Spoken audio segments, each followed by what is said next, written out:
기도드리겠습니다. 불꽃 같은 눈으로 인생을 감찰하시며 사람의 마음과 생각을 꿰뚫어 보시는 하나님 아버지, 주 앞에서는 의로운 자가 있을 수가 없고 그 어떠한 은밀한 죄도 숨길 수가 없음을 알고 있나이다. 오늘 이렇게 주님의 밝은 빛 앞에 서고 보니 지은 죄가 선명하게 드러나고 있습니다. 지난날의 부끄러운 사연들이 끊임없이 생각나고 있습니다. 그동안 저희들의 마음은 정결하지 못했고 행실은 의롭지 못했으며 삶의 모습은 하나님의 자녀답지 못했습니다. 거룩하신 하나님 아버지, 이러한 저희들은 자신의 능력만으로는 참된 예배자가 될 수 없사오니 고백하는 우리의 모든 죄와 허물을 용서하여 주옵소서. 예수님의 십자가의 능력으로 담대히 하나님 앞에 서게 하여 주시옵소서. 사랑의 하나님 아버지, 이러한 이 시간 부족한 종이 주의 말씀을 들고 섭니다. 선포되어지는 말씀이 오직 하나님께서 원하시는 복된 말씀 되게 하나님 인도하여 주시옵소서. 이 모든 말씀 우리 주 예수 그리스도 이름으로 기도드립니다. 아멘. 아멘.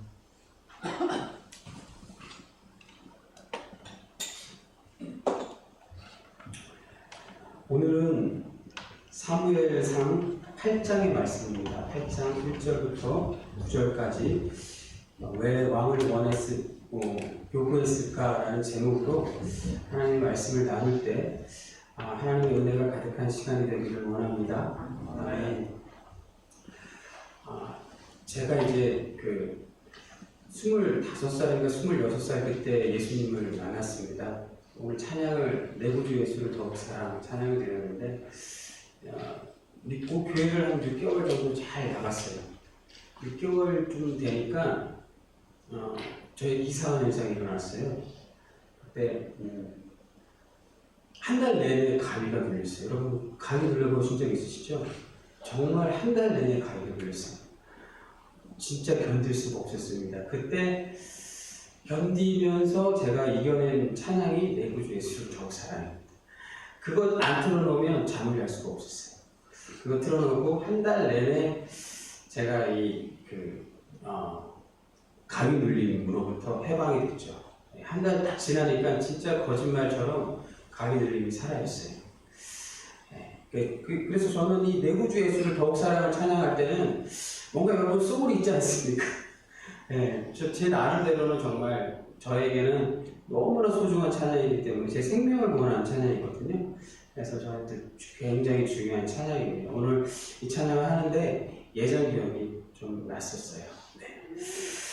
여러분 혹시 주변에 정의롭고 이렇게 정직하고 바른 생활을 하는 그런 사람들과 살아가고 있다면 여러분들의 삶이 어떨까요? 여러분, 그 사람이 우리의 배우자 또는 부모, 직장 상사 이런 것들 같이 밀접하게 살아야 되는 사람이라면 우리는 그를 존경하고 그와 함께 사는 것으로 인해서 행복할까요, 여러분? 네, 아마 혹시 그런 분들과 살고 계시다면 쉽게 고개를 끄덕여지지는 않을 것 같습니다. 제가 전에 다녔던 교회는 제가 이제 4년 정도 쌍문동에 있는 교회에서 사역을 하고 너무 좀 영적으로 너무 힘들어서 저기 용산에 있는 교회로 제가 가서 평신도 생활을 한 10년 했습니다. 그럴 때 이제 거기 그 교회는 10년만 되면 새벽 예배를 했어요. 네, 새벽 예배를 하고 하여튼 버라이어티 했습니다. 그때 저도 한번 다 사실을 다 참석하고 성경책을 선물을 받았어요. 이 성경책은 그래서 저한테 너무 중요한 성경책인데 그때 이제 매주 토요일만 되면 스페셜 강사가 나왔어요. 스페셜 게스트가 초대됐는데 한 번은 손동희 목사님이라고 혹시 아실지 모르겠지만 손양원 목사님의 따님이신데요. 그분이 이제 한 10년 정도 된 것 같아요. 10년 전인 것 같은데 그분이 이제 강사로 한번 나오셨어요. 그래서 여러분 우리에게 손양원 목사님은 어떤 분입니까? 존경의 대상이고 아주 위대한 분이잖아요. 그죠?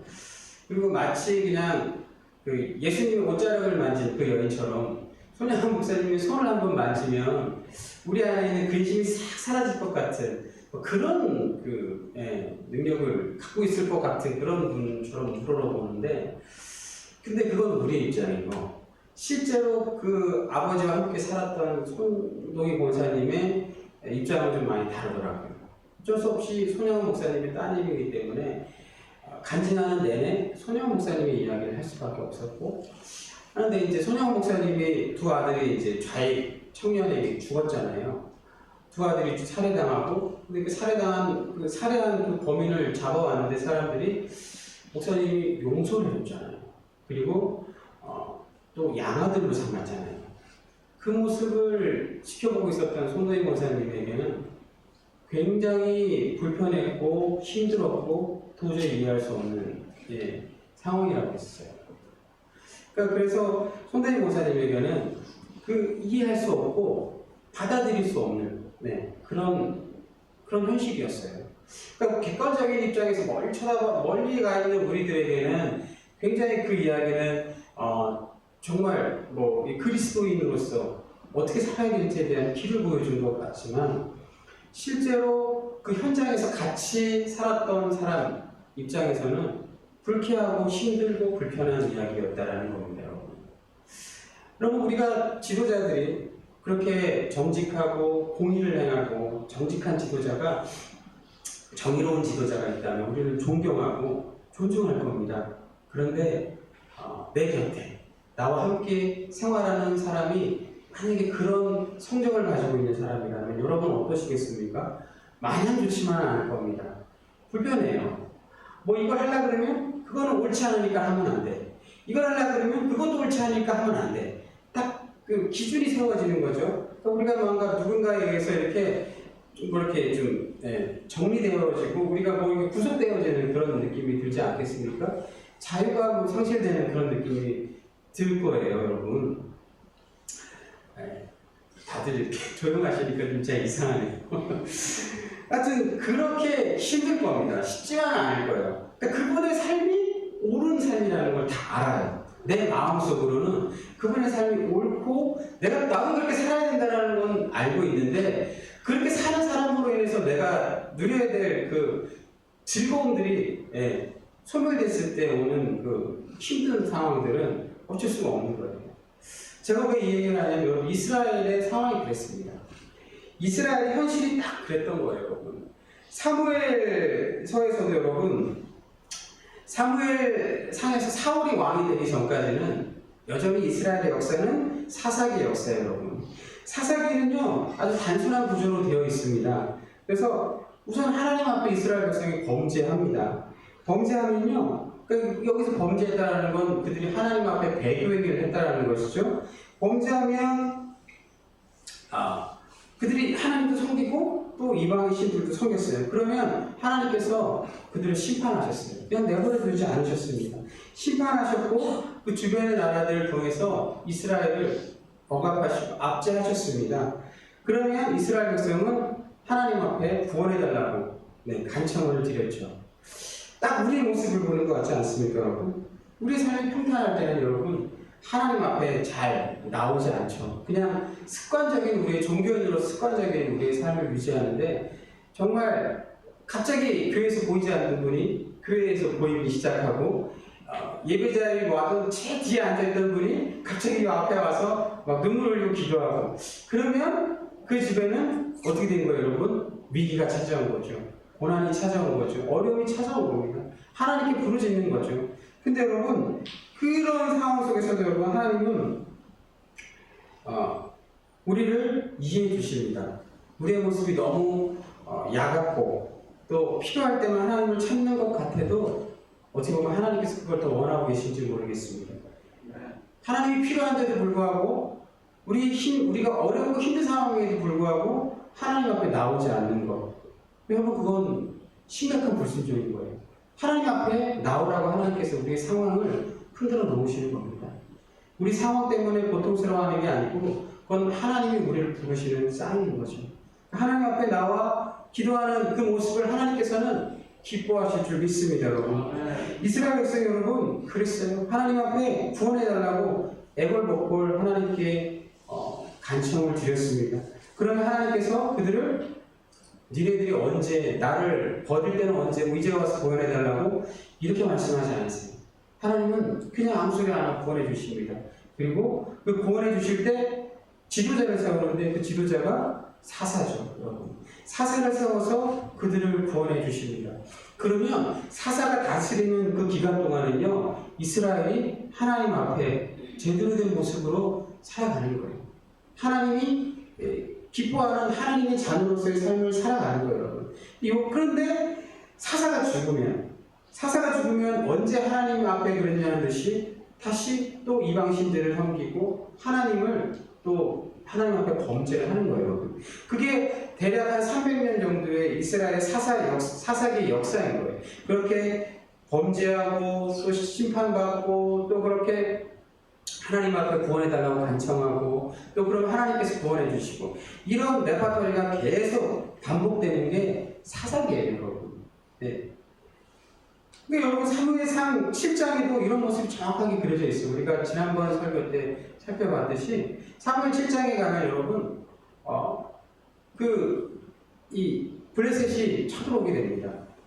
그 이스라엘 백성들이 미스바에 모여갖고 그들이 미스바에 모여서 집회를 하고 있을 때 블레셋이 쳐들어와요. 블레셋 백성들이 블레셋에 사람들이 쳐들어오니까 이스라엘 백성들이 사무엘에게 요청합니다. 네, 사무엘에게 우리를 저 블레셋 백성으로부터 구원해달라고 기도해달라고 요청합니다. 하나님께서 그 사무엘을 통해서 이스라엘 백성을 구원해 주시죠. 그리고 오늘 사무엘상 7장 15절 17절 말씀을 제가 한번 좀 읽어드리겠습니다. 사무엘상 7장 15절에서 17절 말씀.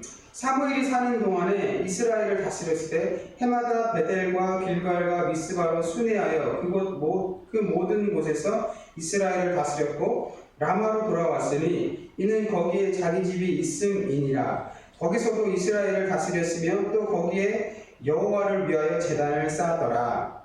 15절, 16절, 17절의 말씀을 보면 반복되는 말씀이 있어요. 다스렸더라. 다스렸더라. 다스렸더라. 다스렸더라. 반복되는 말씀이 있습니다, 여러분. 사무엘이 다스리는 기간 동안, 사무엘이 사사로 다스리는 기간 동안은 이스라엘이 하나님 앞에 범죄하지 않은 거예요, 여러분. 네. 그런데 오늘 본문의 말씀이 어떻게 시작됩니까? 오늘 본문 8장 1절의 말씀이 이렇게 시작됩니다. 사무엘이 늙으며 사무엘이 늙어서 어떻게 돼요? 그의 아들들이 이스라엘 사사가 되었다라고 얘기합니다. 이제 위대했던 사사 사무엘이 이제 은퇴한 거예요.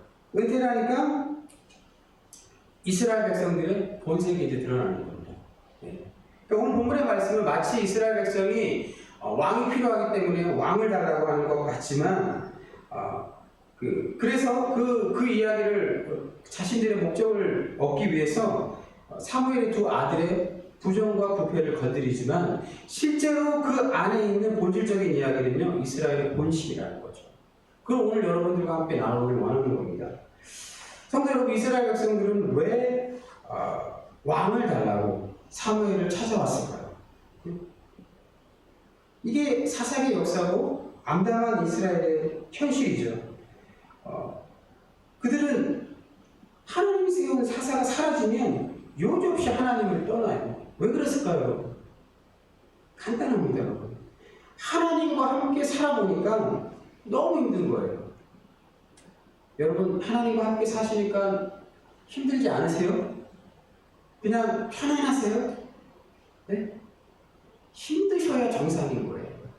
힘들지 않다고 얘기하면요, 그건 좀 뭔가 지금 문제가 있는 거예요. 여러분, 병원 가면 환자들이 있는데 그 중에 나이로 환자가 있잖아요. 아파야 병원에 있는 환자인데 나이로 환자들이 있잖아요. 거짓말쟁이들이잖아요, 그죠? 요새는 뭐 정부가 나이로 환자들을 많이 이제 촉각낸다고 보험료 많이 올라가니까 그렇게 얘기하더라고요. 하나님과 함께 사는 게 여러분 사실은 힘들어야 돼요. 힘들지 않다면 그 거짓말이고 아니면 아예 그냥 감각이 없는 거예요. 내 멋대로 사는 거예요. 왜냐하면 하나님이 우리 마음속에 끊임없이 그리스도인으로 살아야 될 그 마음을 계속 주시는 거예요. 그거는 세상 속에서 살아가는데 계속 걸림돌이 되는 거예요. 안 그래요, 여러분? 안 그래도 그렇다고 얘기했어요. 그러셔야 됩니다, 여러분. 그게 여러분, 우리가 하나님의 백성으로 우리의 정체성을 세워가는 거예요, 여러분. 그런데 여러분, 이스라엘 백성이 그랬어요. 하나님과 함께 살아가는 그 기간이 너무 힘든 거예요, 여러분. 이방신들과 살 때는, 이방신들을 믿고 살 때는 그냥 자기 멋대로 살면 되는데, 하나님의 백성으로 살아갈 때는 자꾸 그들 마음속에 하나님의 백성으로 살아야 될 규제가 생기기 시작하는 거죠. 그게 너무 힘든 거예요. 그래서 여러분, 사무엘이라는 위대한 지도자가 있을 때는 그 위대한 지도자의 카리스마에 압도당해서 그들의 죄의 본성이 튀어나올 수 없었지만 사무엘이 사라지자마자 그 죄의 본성이 튀어나오기 시작한 거예요. 할렐루야? 여러분, 우리는 그런 죄의 본성을 가지고 있어요. 내가 여기 나와 있다고 나는 의인이야, 나는 의로운 사람이라고 착각하시면 안 돼요. 우리 마음속에 여전히 그런 하나님께 튕겨나가고 싶은 그런 본성을 가지고 있습니다. 네. 여러분, 이스라엘 백성은 이렇게 하나님을 떠나고 싶어 했던 거예요. 왜냐하면 하나님과 동행하는 삶은 여러분, 반드시 많은 희생과 수고가 필요하기 때문에 그래요. 예수님께서는 마태복음 16장 24절에서 이렇게 말씀하셨어요. 누구든지 나를 따라오려거든 자기를 부인하고 자기 십자가를 지고 나를 따를 것이다. 나를 따를 것이니라. 이렇게 말씀하셨어요, 여러분. 네. 하나님의 백성의 삶은 여러분, 십자가를 지고 예수님이 가신 길을 따라가는 삶인 거예요. 네. 불신자들 여러분, 기독교인들을 되게 싫어하죠. 여러분 주변에 있는 불신자들이 여러분들을 좋아하세요? 그러니까 귀찮게 안 하면 좋아하죠. 교회 가자, 계속 교회 가자, 예수 믿어야 돼, 예수 믿어야 구원받아, 이렇게 얘기하면 어떻게 해요? 불편해 하잖아요. 싫어하잖아요. 왜 싫어합니까, 여러분? 그들의 눈에는요, 기독교인들은 이 땅에서도 복받고 잘 되고 잘 살고, 그리고 죽은 다음에 하늘나라 편안한 천국 가서 잘 살아야 된다. 그렇게 얘기하고 있는 우리의 모습을 그들이 불편해하는 거예요. 욕심쟁이라는 거예요. 여기서도 다 가지고 저기 가서도 다 가지고 욕심쟁이라는 거예요. 근데 예수님은 그렇게 말씀 안 하셨잖아요. 십자가를 지고 살아가는 삶은요, 힘든 삶인 거예요. 고난의 삶인 거예요, 여러분. 근데 우리는 복 받으려고 복만 달라고 그러잖아요. 복도 받아야 되지만 그 복은 예수님을 통해서 우리에게 주어진 복인 줄 믿습니다. 우리가 원하는 세상의 것들이 아니라 예수님을 통해서 주어지는 복이 진정하고 참된 복이에요. 이게 역설적이게도요, 불신자들이 신자들의 본질을 더 정확하게 알고 있는 거예요. 네? 그렇습니다, 여러분. 신자의 삶은요, 십자가를 지고 골고다를 올라가셨던 예수님의 발자취를 따라가는 삶인 거예요. 본질적으로 우리의 삶은 행복을 추구하는 삶이 아니라 십자가를 추구하는 삶이 되어야 되는 거예요. 네? 십자가의 삶을 추구하는 성도님들이 되시기를 주님의 이름으로 축원드립니다. 이스라엘 백성은 그게 힘들었어요. 하나님의 백성으로 살아가는 것, 그게 너무 힘든 겁니다. 우리 주변에서 우리의 잘못을 계속 지적하는 사람과 사는 것이 힘든 것처럼 하나님은 이스라엘 백성들에게 많은 것을 요구했어요. 그게 하나님의 백성으로서의 삶이고 정체성이었기 때문에 요구했습니다. 그런데 이방신들은 그런 걸 요구하지 않아요. 그냥 즐기고 즐겁게 살아가는 거. 그게 인생의 참된 의미다라고 속삭였습니다. 여러분, 그건 오늘도 마찬가지죠. 오늘도 우리에게 세상은 즐겁고 행복하게 살아가는 거, 그게 참된 인생의 목적이라고 얘기하지 않습니까? 그러나 성경은 우리에게 그렇게 말하지 않습니다. 십자가를 지고 살아가라 라고 말씀합니다, 여러분. 하나님께서 이스라엘 백성에게는요, 이렇게 말씀하셨어요. 레위기 19장 1절에서 2절의 말씀을 제가 한번 읽어드리겠습니다. 레위기 19장 1절에서 2절에서 하나님께서는 여호와께서 모세에게 말씀하여 이르시되 너는 이스라엘 자손의 온 회중에게 말하여 이르라 너희는 거룩하라 이는 나 여호와 너희 하나님이 거룩함이니라. 하나님의 백성의 삶은 여러분 거룩한 삶을 살아가는 삶인 거예요. 거룩이라는 단어는 여러분 히브리어로 카도시라고 하는데요. 요건 이제 구별되다라는 뜻을 가지고 있습니다. 거룩은 세상과 구별되어 있는 삶인 거예요. 거룩이라는 건 하나님의 고유한 속성이지만 그래서 오직 완전하게 거룩할 분은 하나님 한 분밖에 없습니다. 우리는 완전할 수 없어요. 불완전하고 완전하게 거룩할 수가 없어요. 그러나 우리의 삶은요 거룩함을 추구해야 되는 삶인 거예요. 하나님께서 이스라엘 백성에게 요구했던 것이고 또 오늘 우리에게 요구했던 것입니다. 사무엘이 이스라엘 백성을 다스린 핵심적 내용이 바로 이거예요. 그들은 그게 너무 힘들었던 거예요. 왜 그렇습니까, 여러분? 왜 그들은 거룩을 추구하기가 힘들었을까요? 비교 대상이 있었기 때문이에요. 비교 대상. 죄의 본성은 우리에게 자꾸만 비교 대상을 찾아갑니다. 하나님 백성으로 살아가는 그 본질을 내가 얻어야 되는데 그것보다 자꾸 비교 대상이 우리를 방해하는 거예요. 여러분. 이스라엘은요 원래 비교 대상이 없었던 사람들이에요. 그들은 이집트의 노예였고 어떠한 것도 선택할 수 있는 권리가 없었어요. 오직 이집트 왕의 명령만 따라가는 삶을 살아갈 수밖에 없었습니다. 그렇게 그들은 400년 동안 이집트에서 노예로 살았어요. 그런데 가나안의 삶은 달랐습니다. 가나안에 들어가니까 여러분 그들에게 선택이라는 걸 할 수 있는 기회가 자유가 주어진 거예요. 여러분. 그래서 하나님이냐 이방인 문화와 이방신이냐 그걸 놓고 선택하라고 하는 겁니다. 여러분 여호수아서 24장에 가면요 여호수아가 죽기 전에 이스라엘 백성들을 다 불러놓습니다.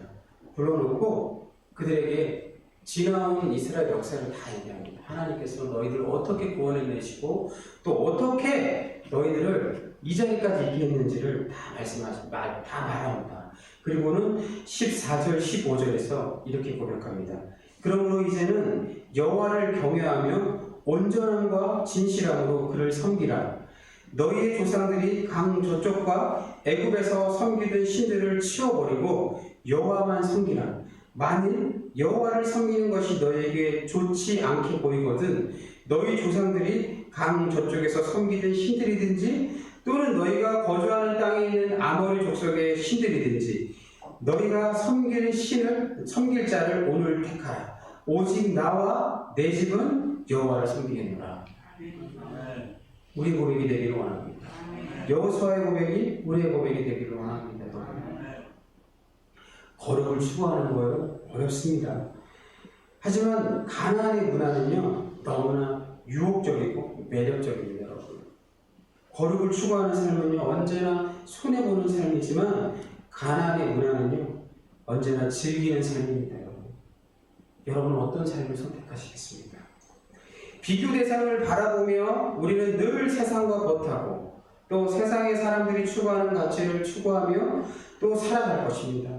하지만 십자가를 바라보는 삶은요 거룩을 추구하는 삶이 될 줄을 믿습니다. 하나님의 백성은요 거룩을 추구하는 삶을 살아야 됩니다. 우리에게 고통이 따르고 어려움이 따르고 힘든 시간일지라도 우리는 거룩을 추구하며 살아가야 됩니다. 이스라엘 백성이 정말로 왕이 필요해서 그들이 왕을 요구했을까요? 그들에게 있어 왕은요 하나님으로부터 벗어날 수 있는 유일한 탈출구였어요. 이스라엘의 역사를 돌아보면 실제적으로 그들의 역사는요 출애굽을 하면서 시작됐어요. 아무것도 선택할 수 없었던 노예의 삶에서 선택할 자유를 하나님 그들이 얻게 되었고요. 그리고 그들은 진정한 왕이신 여호와 하나님의 인도하심과 보호하심 아래 40년의 광야 생활을 보냈습니다. 광야 생활이 마냥 즐거운 삶이라고 할 수는 없지만 그들은 그곳에서 하나님의 임재를 경험했고 하나님과 동행하는 기쁨을 누렸어요. 그리고 그들은 약속의 땅에 들어갔습니다. 그곳에서 그들은 신천지를 보게 된 거예요. 여러분, 무엇이 신천지입니까? 여러분? 하나님이 없어도 살 수 있는 세상. 여러분, 40년 동안 약속의 땅에 들어간 사람들은요, 40년 동안 광야에서 하나님과 동행했던 사람들이에요. 이미 이집트에서 살다가 나온 사람들은 다 죽었어요. 하나님과 동행했던 사람들만 약속의 땅에 들어갔습니다, 여러분. 그런데 그 사람들은요, 하나님만 바라봤어요. 그들의 삶의 기준은 이미 다 세워져 있었어요. 그런데 가나안 땅에 들어갔더니 가나안은 다른 곳이었습니다. 하나님이 없어도 살 수 있는, 하나님이 없으면 그들은 살 수가 없었어요. 네, 광야에서 하나님이 없으면 그들이 살 수가 없었어요. 온전히 하나님이 인도하시는 대로밖에 살아갈 수밖에 없었던 그들이 가나안 땅에 들어가니까 하나님 없이도 살아가는 사람들을 보게 된 거예요, 여러분. 그게 신천지였어요, 여러분. 그들의 눈에는, 여러분. 그들의 눈 속에 하나님의 구속의 장막이 걷어내니까 방탕과 사치와 음란과 온통 죄악이 가득한 거예요. 그런데 그런 곳에서 살아가고 있는 사람들이 여러분 그들 눈에 보였습니다. 그들의 삶은 만족스러워 보였고 행복해 보였어요. 이스라엘은 그게 너무 좋았어요. 그래서 그쪽으로 빠졌어요, 여러분. 그게 이스라엘의 실력이었습니다, 여러분. 우리의 실력이 되지 않기를 주님의 이름으로 축원드립니다. 우리는 여러분 당당히 세상과 맞서 이길 수 있어야 돼요, 여러분. 하나님은 그것을 너무나 잘 알고 있었기 때문에 가나안 땅에 들어가면 어떻게 하라고 했습니까, 여러분? 가나안 땅에 있는 모든 족속들을 진멸하라고 했어요. 그런데 이스라엘 백성은 이런저런 이유로 그렇게 하지 않았어요. 그 결과로 그들은 세상과 벗하고 그 가나안이 문화가 주는 그 기쁨을 누리며 점점 하나님과 멀어진 거죠.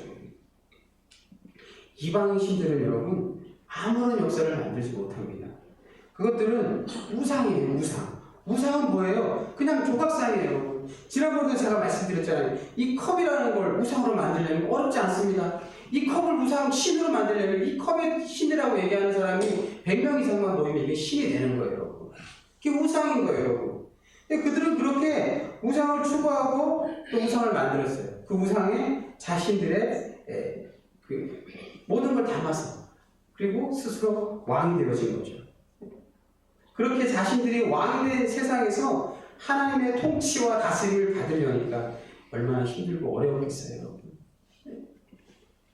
그러니 하나님으로부터 떠날 길을 언제든 엿보고 있었는데 사무엘이 은퇴한다고 하니까 바로 그들의 본성이 드러난 거예요. 그들의 아들의, 사무엘의 아들의 문제가 아니라 자신들의 이익과 자신들이 누리고 싶은 삶을 추구하기 위해서 그들이 왕을 요구했다는 것이죠, 여러분. 우리는 그러지 않았으면 좋겠습니다. 사랑하는 성도 여러분들은 우리의 왕, 오직 우리의 왕은 오직 한 분, 여호와 하나님 한 분만 우리의 왕이 되시기를 주님의 이름으로 축원드립니다. 사랑하는 성도 여러분, 말씀을 정리하겠습니다. 사랑하는 성도 여러분, 우리의 눈 속에 세상의 즐거운 것들이 채워지기 시작하면요, 우리는 점점 십자가의 길, 또 좁은 길에서 멀어지게 될 겁니다. 세상 사람들에게 행복이 가장 최고의 가치일지 모르겠지만 우리에게는요, 우리는 행복을 따라가는 삶을 살지 않습니다. 그리스도인들은요, 십자가의 길을 걸어갑니다, 여러분. 우리는 십자가의 길을 걸어가야 되고 순교자의 삶을 살아야 되는 거예요, 여러분. 전하더라도 혼나요. 또 세상 사람들에게 여러분 복음을 전하고, 복음을 전하면 여러분 안 좋아해요. 네. 아무런 일도 하지 않으면 그리스도인으로서 우리를 싫어하지 않습니다. 그러나 우리가 뭔가 복음을 전하고 예수 믿고 구원받으라는 말이 나오는 그 순간부터 우리 주변에 있던 사람들은요, 우리와 점점 거리를 두기 시작할 거예요. 점점 싫어할지도 몰라요. 왕따가 될지도 몰라요, 여러분. 그러나 여러분, 우리가 살아야 될 길이 그 길인 거예요. 전하고 또 전하고 또 전하는 그런 인생이 되기를 주님의 이름으로 축원드립니다. 오직 십자가의 길만이 우리가 추구해야 될 삶이고 또 길인 줄 믿습니다. 그 길을 묵묵히 걸어가시는 성도님들 되시기를 주님의 이름으로 축원드립니다. 네. 기도드리겠습니다. 하나님 아버지 은혜를 감사합니다. 부족한 우리를 하나님의 백성으로 삼으셨습니다. 이스라엘 백성의 모습이 하나님 우리의 삶 속에 있는지 모르겠습니다. 하나님 우리를 깨워주시옵소서. 하나님의 백성으로 참된 길을 걸어갈 수 있는 저희들 되게 하여 주시옵소서. 세상이 우리를 유혹하고 흔들어 놓을지라도 주님 오직 우리는 십자가의 길을 걸어가겠노라고 맹세할 수 있는, 다짐할 수 있는 저희들 될 수 있도록 주님 역사하여 주시옵소서. 우리를 통하여서 복음의 역사가 더욱더 확장되며 하나님의 나라가 세상에 드러나는 그런 영광의 그런 귀한 통로로 쓰임받는 저희들 되게 하여 주시옵소서. 감사드리며 모든 말씀 예수님의 이름으로 기도드립니다. 아멘.